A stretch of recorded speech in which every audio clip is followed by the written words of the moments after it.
závěr. Byl činěn, ten člověk samozřejmě to jeho osobní selhání dostatečnost, který si této částce přiznal. Samozřejmě chceme zabránit tomu, aby toto ohlídání pokračovalo dál, a to zachovat opatření provádí. To znamená, zůstal na kandidáce nebo odstoupil? Zůstal na kandidáce. A dál s ním bude co?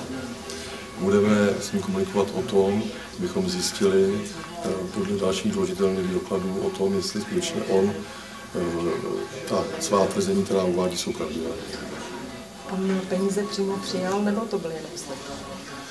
Peníze přijal. Přijal a předal. Takže ty jsou teď v současné době kde? Ty jsou v advokátní kanceláři, které jsou předány do státní zastupitelství.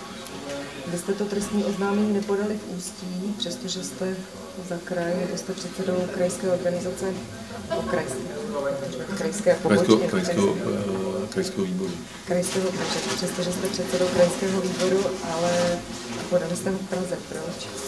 Chtěli jsme nezávislou firmu, která by nebyla z našeho kraje, protože si myslíme, že je potřeba to řešit touto cestou, ne v rámci možností v Ústeckém kraji. Takže nedůvěřujete krajskému zastupitelství nebo krajskému soudu? Nebudu komentovat. To asi všechno.